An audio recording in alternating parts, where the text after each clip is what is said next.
आज हम स्टार्ट करते हैं ह्यूमन रिप्रोडक्शन का जो सेकंड पार्ट है फीमेल रिप्रोडक्टिव सिस्टम उसके बारे में। जो फीमेल रिप्रोडक्टिव सिस्टम होते हैं वो डिवाइड होते हैं टू पार्ट्स में। एक होता है प्राइमरी सेक्स ऑर्गन और एक होता है सेकेंडरी सेक्स ऑर्गन। जो प्राइमरी सेक्स ऑर्गन होता है फीमेल का उसे ओवरी बोलते हैं, और जो सेकेंडरी सेक्स ऑर्गन होते हैं वो पार्टिसिपेट करते हैं सेक्सुअल रिप्रोडक्शन में। मीन्स कि जैसे यूटेरस हो गया, फैलोपियन ट्यूब हो गया, सर्विक्स हो गया, वेजाइना हो गया, इन सब का इम्पोर्टेंट रोल होता है सेकेंडरी सेक्स ऑर्गन की तरह। यानी ये पार्टिसिपेट करते हैं, जैसे इंसेमिनेशन हो गया या फैलोपियन ट्यूब में जब इम्प्लांटेशन होता है उस समय जो सेकेंडरी सेक्स ऑर्गन होते हैं इन सब का इम्पोर्टेंट रोल होता है। तो बात करते हैं प्राइमरी सेक्स ऑर्गन की। जो प्राइमरी सेक्स ऑर्गन है फीमेल का वो ओवरी हो गया, एंड सेकेंडरी सेक्स ऑर्गन जो होते हैं वो सेक्सुअल रिप्रोडक्शन में हेल्प करते हैं। और जो सेकेंडरी सेक्स ऑर्गन होते हैं वो कंटेन करते हैं मेनली थ्री पार्ट्स, जिसमें एसेसरी ग्लैंड आ जाता है, एसेसरी डक्ट आ जाते हैं, एक्सटर्नल जेनाइटलिया आ जाता है। जो एसेसरी ग्लैंड्स होते हैं उनमें बर्थोलिन बर्थोलिन आ जाता है, एंड मेमरी ग्लैंड आ जाते हैं। इससे सही नहीं है, मेमरी ग्लैंड्स आ जाता है, मेमरी ग्लैंड हो गया। एसेसरी डक्ट में जैसे फैलोपियन ट्यूब हो गया, यूटेरस हो गया, सर्विक्स हो गया और वेजाइना हो गया। सर्विक्स और जो वेजाइना होते हैं ये मिलकर बर्थ कैनाल का फॉर्मेशन करते हैं। इन फीमेल में अगर हम बात करते हैं तो बर्थ से पहले जो रहता है oogenesis स्टार्ट हो जाता है, और यह कुछ समय के लिए बीच में स्टॉप हो जाता है, फिर पीरियोडिक टाइम में दोबारा स्टार्ट होता है। तो इन फीमेल जो बर्थ oogenesis होता है वह स्टार्ट होता है कब, जब 3 to 4 मंथ का जब फीटस होता है तो उस समय बहुत सारे फॉलिकल्स का फॉर्मेशन होता है, लेकिन 5th मंथ में वह स्टॉप हो जाता है। 5th मंथ में स्टॉप हो जाता है। ये सब मतलब बिफोर बर्थ से पहले होता है। आफ्टर प्यूबर्टी के टाइम में क्या होता है, अप्रॉक्स मतलब 60 to 80,000 जो फॉलिकल्स होते हैं वो बचे हुए होते हैं। और आफ्टर प्यूबर्टी यानी प्यूबर्टी के बाद से जब वो ओवा जो होता है पूरी तरह मेच्योर हो जाता है तो लगभग 450 से लेकर 500 तक मेच्योर ओवा बचे हुए होते हैं। अब क्या होता है इसमें, जो इसके बाद से ओवल्यूशन का जो प्रोसेस होता है जिसमें ग्रेफियन जो फॉलिकल्स होते हैं उनमें ग्रेफियन फॉलिकल से ओवा का फॉर्मेशन हो जाता है। और वहाँ से जो ओवम का फॉर्मेशन होता है तो टोटल 450 से 500 बचे ही होते हैं, लेकिन हर जो 12 मंथ होता है हर 12th मंथ में 13 ओवा जो होते हैं वो रिलीज हो जाते हैं, या किसी मंथ में 2 ओवा मतलब ऐसे करके पेयर में रिलीज हो जाते हैं। और 12 मंथ की बात करते हैं तो 13 ओवा रिलीज होता है।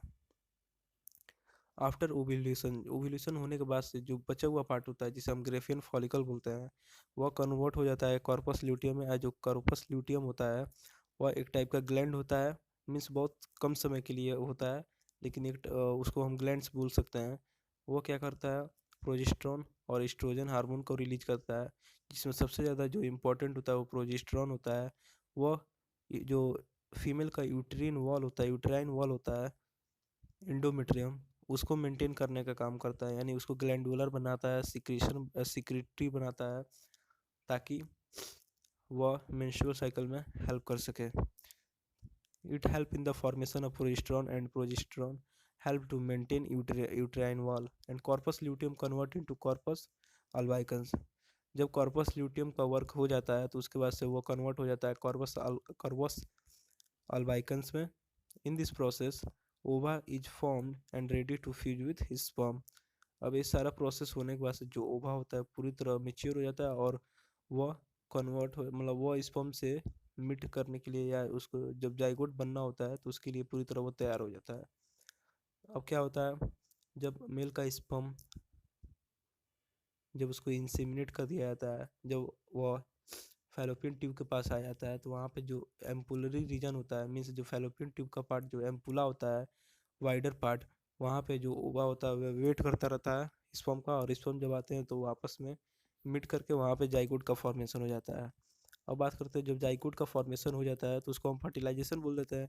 आफ्टर फर्टिलाइजेशन क्या होता है, जो जाइगोट सेल होते हैं ना उनके अंदर डिवीजन चलता है, मीन्स उनके अंदर माइटोसिस डिवीजन चलता है। पहले 2 से 4, 4 से 8, 8 से 16, 16 से 32 ऐसे डिवीजन होता है,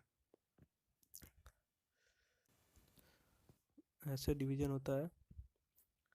तो जो 2 से 4, 4 से 8 जो इन सेल होते हैं इनको हम क्लीवेज बोलते हैं। और 8 के बाद से जो 16 होता है, 8 8 हो गया, 16 हो गया, 32 हो गया, ये सब जो सेल्स होते हैं उनको मारुला बोलते हैं।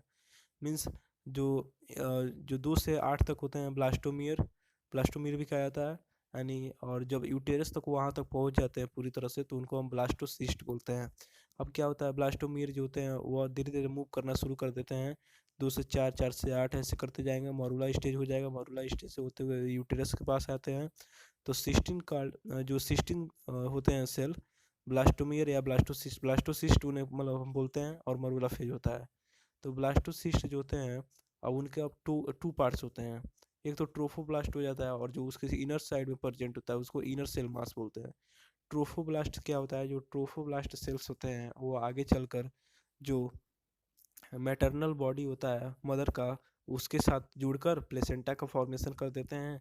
और जो इनर सेल मास होता है उससे फीटस का तीनों तीनों जो जर्म होता है लेयर होते हैं उनका फॉर्मेशन होता है, जैसे एपिडर्मिस हो गया, मेसोडर्मिस हो गया और एंडोडर्मिस हो गया, इसका भी फॉर्मेशन होता है। और जो डेवलपिंग फीटस होता है उसके आउटर साइड देखते हैं तो 4 लेयर्स हो जाते हैं, जिसमें एक एमनियन हो जाता है, और जिससे जो फीटस होता है वो ढका हुआ होता है। एलेंट्राइज होते हैं जिसमें कैपिलरीज वगैरह होती हैं, ब्लड कैपिलरीज, और यॉक्स एक हो जाता है और स्प्लीन हो जाता है। तो इसमें क्या होता है, एमनियन जो होते हैं ना, उनमें एमनियोटिक फ्लूइड पाया जाता है, मीन्स जो कुछ कैरेक्टर होता है फीटस का वो एमनियोटिक फ्लूइड में भी होता है, प्रेजेंट होता है। और जो एमनियोटिक फ्लूइड होता है इसका लोग जो यूज करते हैं बहुत सारे प्रोसेस, जैसे एमनियोसेंटेसिस एक प्रोसेस तो है, उसमें एमनियोटिक फ्लूइड का यूज होता है, ताकि लोग जो पता करते हैं कि जो इसमें फीटस है वो मेल है या फीमेल है, या साथ ही साथ उसका कोई जेनेटिक डिसऑर्डर होता है उसको उसको भी पता कर सकते हैं इस फ्लूइड के through.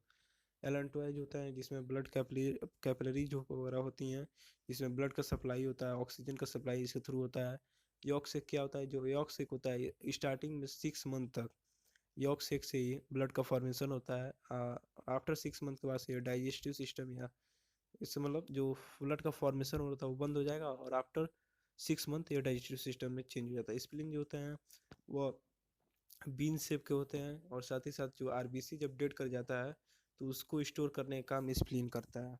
This process chronic villi, जो क्रॉनिक विलाई यानी जो ट्रोफोब्लास्ट होते हैं वही क्रॉनिक विलाई का फॉर्मेशन आगे चल के करते हैं, जो मैटरनल फ्लूइड के थ्रू आपस में जुड़कर प्लेसेंटा का फॉर्मेशन कर लेता है। और and it's help in the probiotic, जो प्लेसेंटा होता है इसी के थ्रू क्या होता है, न्यूट्रिशन भी प्रोवाइड कराया जाता है, ऑक्सीजन भी प्रोवाइड कराए जाते हैं, और साथ ही साथ जो फीटस का वेस्ट मटेरियल होता है इसी के थ्रू बाहर निकाल दिया जाता है।